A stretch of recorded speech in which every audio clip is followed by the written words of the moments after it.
Attam jirtu attam ooltanii ijoollee Oromoo dargaggoo Oromoo jaarsa Oromoo shamarree Oromoo qeerroof qarree attam jirtu fayyaa keessanii nagaa keessanii har'a waan baay'ee haasa'uuf kan hin dhufe waanuma xinnoo rimaarkii xinnoo ishee waan deemaa jiru kana walitti ibsuun nu barbaachisa. Yeroo yerootti afaan faajjii jiru kana afaan faajjii warri biyya joonjessan Oromoo joonjessanii waan barbaadan gochuu Oromoo mataa naannisanii waan barbaadan gochuu warri hawwan warri Oromoo kana kanatti agarsiisanii isa bareedaatti agarsiisanii kan biraa fidan warra jiramanii warra karaa dabarsitu Oromoo kana duukaa buunee saaxiluun barbaachisaadha. Hamma dandeenyetti evidensii qabnuun beekumsa qabnuun muuxannoo qabnuun gadi baanee jira kana saaxiluun barbaachisaadha. Maaliifi uummati keenya akka inni gowwoomu akka inni afaan faajja'u akka inni karaarraa jallatu akka inni osoo hin beekini tarkaanfii hin tattaane fudhatu kana ayyamuu dhumti nurra hin jiru yaalmaan Oromoo. Kana ayyamuu nurra hin jiru. Lafa jirrutti, lafa deemnutti, lafa teenyutti, lafa namaa wajjin wal agarreetti kana walii ibsuu danda'uun nu barbaachisaadha. Maaliifi yeroo isaatu gaafata. Yeroo isaatu kana nu gaafata. Nuyi har'a keessumatti warri diyaasporaa bakka gaarii jirra waan sodaannu hin qabnu, waan nu miidhuu hin qabnu, waan dhufee mana keessatti nu hidhee karaarraa nu butee nu ajjeesuu hin qabnu yookiin waan kana narra gaa'e waan hin sodaadhu waan hin qabneef hamma danda'ame muuxannoo koorraa waanan baradheerraa waanan argerraa saba kooti firuun kuni dirqama narra jirudha. Isinis immoo isa dhageessan kana ofuma keessanii sammuu keessanii ilaaltanii evalueetii gootanii dabarsitanii obboleessa keessan barsiisuu akka hin daganne waraabessi akka nu hin dagne hattuun akka nu hin dagne daldaltuun akka nu hin dagne of eeggataa qaxxisu bitaa mirga keenya ilaalu har'a lola guddaarra jirra. Dhiigatu amma sekendii kanatti dhiigatu dhangala'aa jira Oromiyaa keessatti. Oromiyaa keessatti dhiigatu dhangala'aa jira. Namatu hidhamaa jira. Namatu torchii keessa galee reebamaa jira. Namatu du'aa jira. Daqiiqaa kanatti har'a daqiiqaa kanatti. Kanaaf yaalmaan Oromoo. Kan gochuun nurra jiru hamma dandeenye walii keenya gorsuu, wal barsiisuu, waan beenu walitti darbachuu, walitti himuu nu barbaachisaadha jedha. Kana eegan jedhee adaraa sheerii godhaati waan xiqqoon isinii ibsuu barbaada. Wanti ibsuu barbaade har'a waan nama dinqutu seenaadhuma waa'ee waan nama dinqu seenaadhumti waa'ee Nobel Prize jedhamu kun fuudhanii samii keessaan ga'anii warri westii kun dibbee rukutanii dibbee kan isaan rukutanii Nobel Prize kun maali? Intentionii isaa maali? Attamitti dhufe? Eenyuuf dhufe? Maal gochuudhaaf achi as ba'e? Inni jedhu kuni akka inni itti jalqabee fi har'a eenyutu dhimma itti ba'a? Isa jedhu kan ilaaluun barbaachisaadha. Nobel Prize kun nama biyya Scandinavian Norway gara Scandinavia kana nama Alfred Nobel nama jedhamu namni kun abbaansaa baay'ee dureessa nama ture nama ofii isaatii jalqabaaf dimaamitii isattiin markaba dhoosan isattiin karaa dhoosan isattiin karaa dildiya dhoosan isa lola keessatti dhimma ba'an kan uumeedha namichi kun. Millions and millions of dollars kan nama ajjeesu rasaasaaf dimaamitii hojjete nama sooromeedha namichi kun. Nama Awurooppaa Iskandinaaviyyaa keessa baay'ee soorome. Dhumaatiin second world war maasii kanaan dhumuudhaaf dimaamitiidhaan dhumuudhaaf boombii gugurdaa kanaaf wal fixuudhaani namni sababa ta'e nama Nobel Prize kana nama Nobel jedhamu kana. Haa ta'u malee deemsa keessaa namni kun deemsa keessaa niitii Faransaayii tokko wajjin wal baree niitiin Faransaayii kuni aktiivistii turte.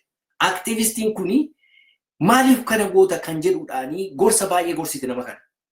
Karaa gaariitti akka inni deebi'u. Maallaqa meeqii godhe kana nagaadhaaf akka inni godhu.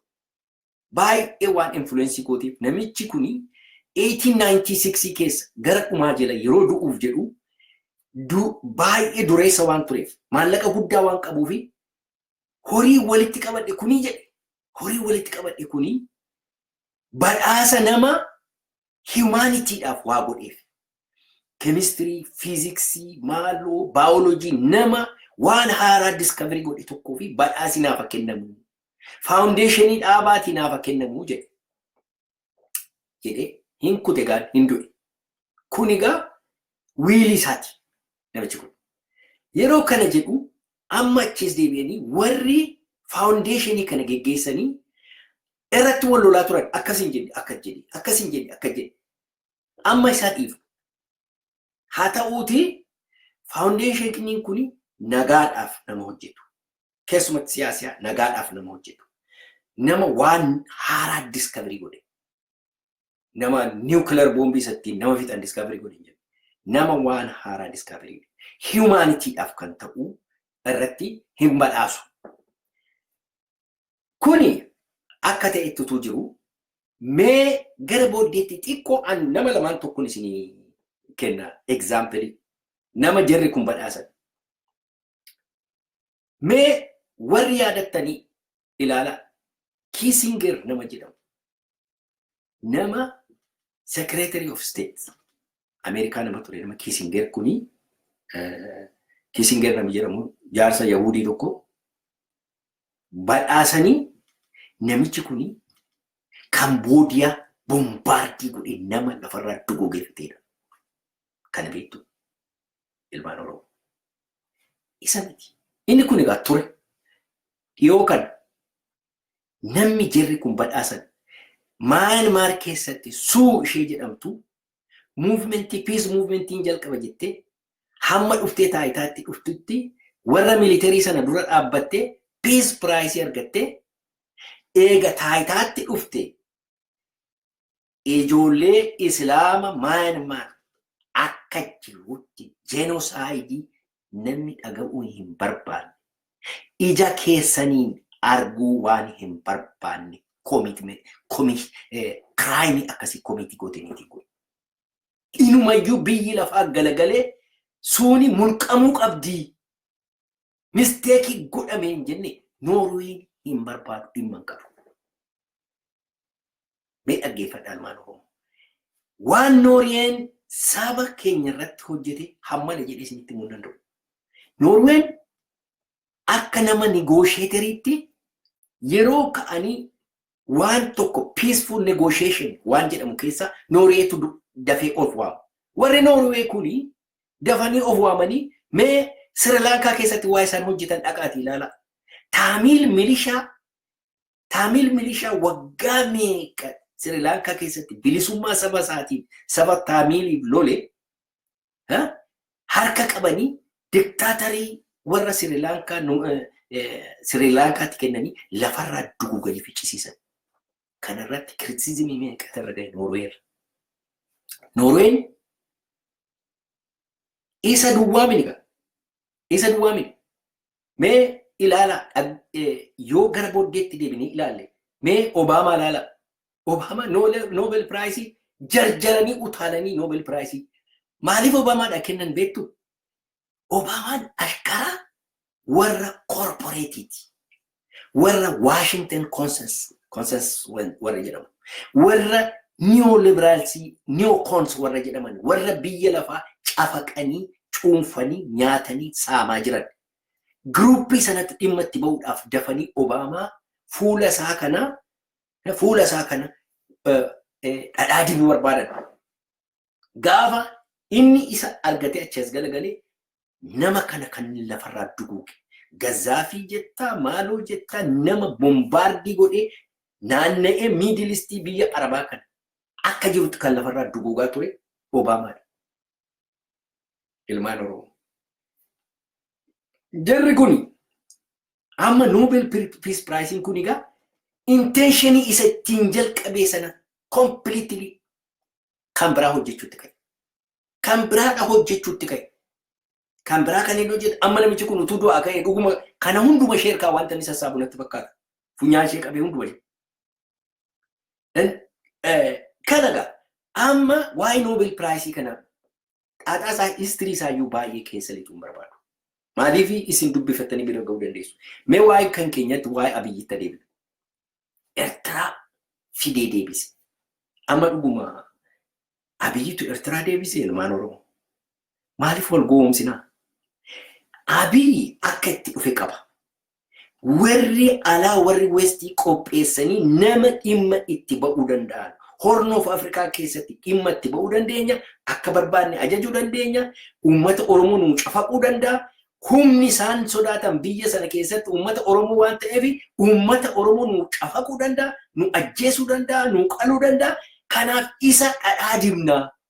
Fuula isaa waan babbareedaa kana baalciqaa dibnee achaas baasna jedhaniitu muudan.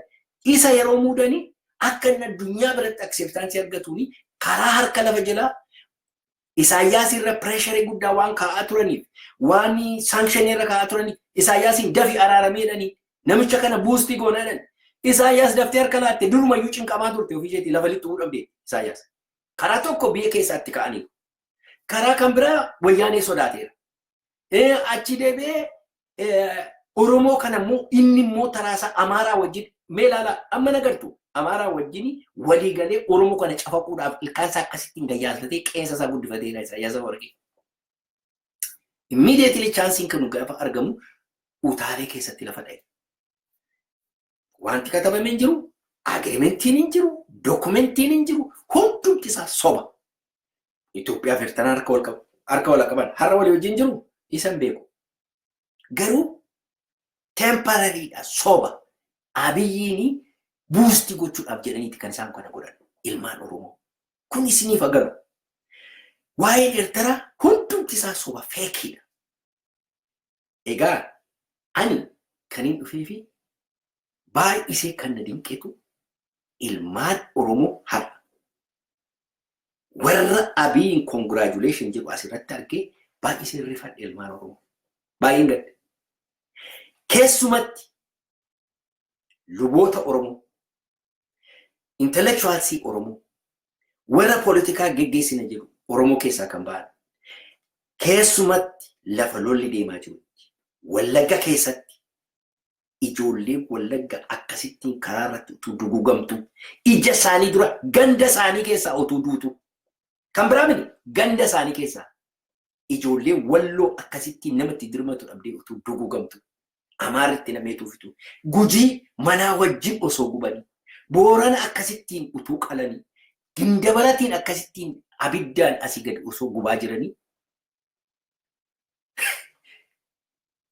Jarri kun congratulation jedhanii ergu. Fayyaadhaa uummati kun. Yoo congratulation jechuu baattan buddeentu hafa. Maal qaba buddeenichi yoo isinitti hafe? Maal qaba gaboo bultan uummata keessanii wajjin? Lolaa dhaqaati qawwee kaasaan jenne. Qawwee kaasaa uummata bira dhaabadhaan jenne. Akkamittiinitu congratulation jettanii ergituuf. Seenaan kana rikoordi gochaa deema. Seenaan isin yaadata. Ani kan na gaddisiisu afaan ittiin isin gadi baatanii uummata Oromootiin nu filaa isiniif dhaabanna jettan gudii keessanii taa'ee ilaala. Garuu hin jettu. Maaliif beektu? Uummata Oromoo akka sareetti, uummata Oromoo akka harreetti, uummata Oromoo akka sa'aatti waan ilaaltanii fi dantaa tokko hin qabdan. Remoorsii tokko hin qabdan. Moral responsibility tokko isinitti dhaga'ama. Because moraalii keessan gattaniittu. Garaa keessaniif bitamtaniittu. Moraalii hin qabdan. Namni moraalii qabu Abiy Ahmed akkasittiin ijoollee lafarraa dugugaa jiru nama mana hidhaatti guuree qalaa jiru tokko nama kana gochaa jiru tokko congratulation jettee xaafi dhaqiitii isa akka jettee xaafte dhaqiitii ciisiitii birdilibsii kee jala ciisiitii yaadi. Na ilaalaa jirta inni akka jette siinan jechaa jira. har'a congratulation kan jedhu aniif ati wal beeku. Abbaan kee hamma qeensi irraa buqqa'utti kanaaf garafame. Qeensa isaati irraa buqqa'e. Miilla isaa irraa millaaciidhaan irraa baasanii garafan nu biratti. Abbaa kee namni akka isaatti miidhame hin jiru. Oromoon meeqatu boo'eef gaafa sana. Ati xiqqoo turte dhageesseetta. Garuu har'a namni gadi ba'ee Abiyyiin congratulate godhe. Ilmaan Habashaa, ilma Habashaa nama Minilikiin faarsu tokko kan congratulate godhe sii tokko. Ilmaan Oromoo hammam jiraattu? Hammamiifitu salphattu akkas? Hammamiifitu mooraalii keessan gattu? Hammamiif garaadhaaf bitamtu? Yoo hammam jiraattanii addunyaa kanarra maaliif ulfina keessaniin hin duutan? Warri garaa isaatiif jedhee uummata Oromoo gurguraa ture, uummata Oromoo nagadaa ture, uummata Oromoo mooraatti gashee qalchiisaa ture, mooraalii isaa gateera. Amma namni qullaa dhaabatu tokko bokkaa sodaata, bokkaa keessa qullaa dhaabatte. Or namni mooraalii gatee karaa irratti ba'ee waan hin taane, waan dhalli namaa dhaga'uun barbaanne hojjetu tokko waa'ee mooraalii maaltu dhibe? Warra akkasii kun warra salphate, warra mooraalii hin qabne. Akkamittiin dhalli namaa tokko obboleessi isaa osoo du'u nama moonisterii ijoollee Oromoo lafarraa duguugaa jiru kana congratulation jedhama. Intellectually Oromoo oosaa keessa kan jirtan Kiristiyaan, Islaam, Sheekiin, Ulamaan har'a Oromiyaan isin barbaadde. Namicha moonisterii kanaanii gadi baatanii no siif hin ta'u. Nu ajjeesaa jirta, nu qalaa jirta. Siif hin ta'u jechuu danda'uu qabdu ilmaan Oromoo. Akka namaatti, akka dhala namaatti gadi baatanii boquu keessan ol qabatanii dubbachuu qabdu. Har'a yeroo Haayile Sillaaseen Minilikiin hin faarsinetti, yeroo Mangistuu Hayilamaariyaam Minilikiin hin faarsinetti, yeroo Mallas Minilikiin hin faarsinetti, mootonni biyya sana kan bulchaa turan tokkoon isaaniillee kan Minilikiin hin faarsinetti wanti nama dinqu nafxanyaan biyya abbaa keenyatti dhalatee tuffii Oromoo guddaa wanta qabuuf. Haayile Sillaaseen Oromoo hajib haa tuffatu malee hamma tokko reserveeshinii qaba. Mangistuun nu haa hidhu nu haa reebu malee hamma tokko reserveeshinii xinnoo ishee qaba. Mallas inumayyuu reserveeshinii baay'ee qaba. Garuu inni kun tuffiin Oromoof qabu namni imaajinii gochuu hin danda'u. Ani kan na gaddisiisu tuffiin Oromoof qabu osoo hin taane inni ani Oromoodha, ani intellectualiidha, ani luba, ani sheekiidha, ani ulamaadha, ani maaloodha, ani abbaa gadaati jedhu isanni of tuffatutu na dhibe. Isanni of tuffatee akka yeroo namni akka sareetti si ilaalu atis ani sareedha jettee fudhatta. Kanatu na gaddisiise. Har'a kolkollee baay'ee qaba Abiy. Warra dibbee rukutu bukkee dhaabatanii warra dibbee rukutu baay'ee qaba. Baay'ee qaba. Bitateera. Hoteelatti gashee nyaachisaa maal godhaa? Isaanii congratulation jechuun mini harka duwwaan mini funyaanii nuuf harramu xaaxaan qaban. Maaliifi ulfina isaanii hundumaa gataniiru. Kanaaf rakkina tokko hin qaban. Isaan waan barbaadeef harramuu danda'u. Qaanii waan hin qabneef. Kaleessa waan na dhibetu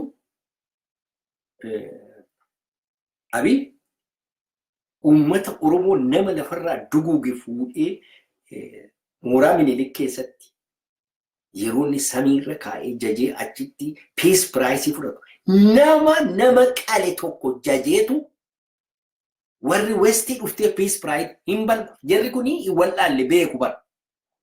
Peace prize kennanii. Sana uffisuudhaaf, sana haguuguudhaaf warri kolkolleensaa dhaqaniitu aannoleetti aannolee ilaala. Aannoleeni kan amma warri kan biraan immoo aannolee kan ilaalan ka. Diraamaa kana keessatti uummati Oromoo liqeeffameera. Uummati Oromoo kana keessaa ka'e. Diraamaa kana hin fudhatin. Wal'aansoo kee irratti fuulleffadhu. Wal'aansoo kee irratti ka'i. Dhaabadhu wal'aansoo keetiif. Wal'aansoo keetiif dhaabadhuuti gara fuulduraatti wal'aansoo keetiif. Deemi.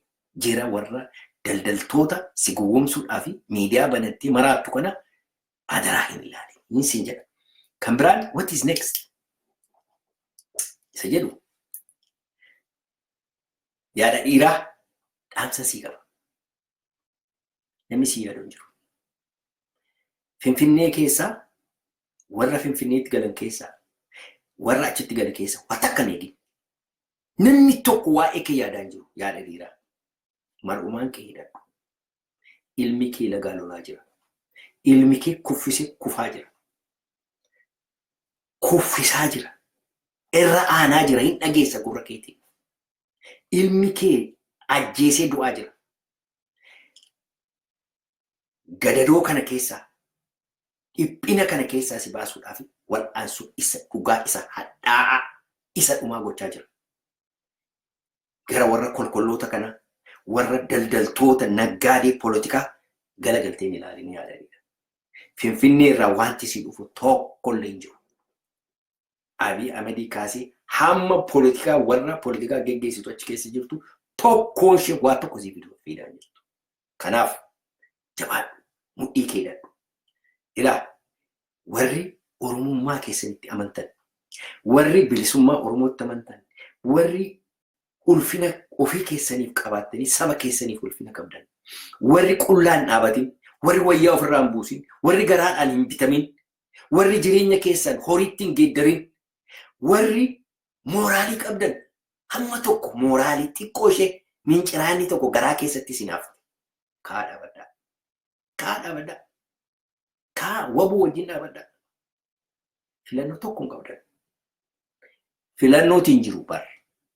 I wish filannoo kan biraatu jiraate.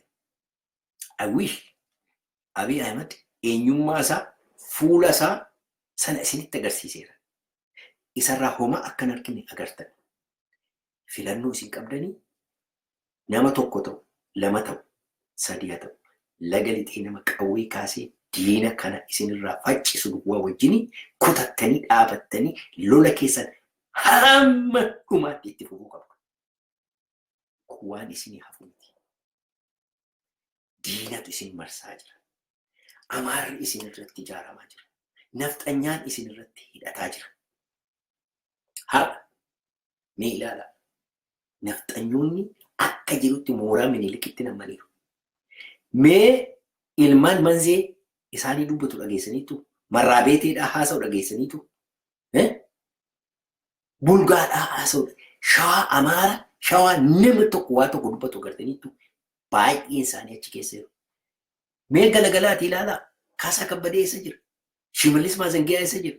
Faasikaa Sidallilee eessa jira? Shawaan Jaaj Ballaqee eessa jira? Jarri kun eessa jiru? Ilmaan Oromoo achi keessa jiru mooraa Minilik keessa jiru. Achi keessaa mazauraa jiru.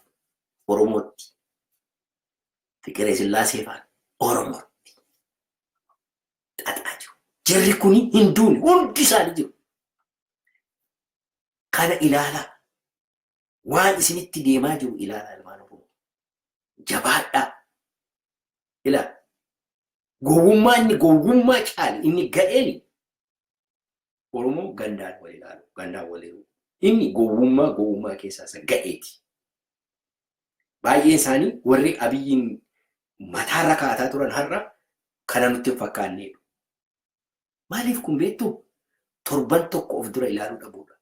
Ji'a tokko of dura ilaaluu dhabuudha. Waggaa tokko of dura ilaaluu dhabuudha.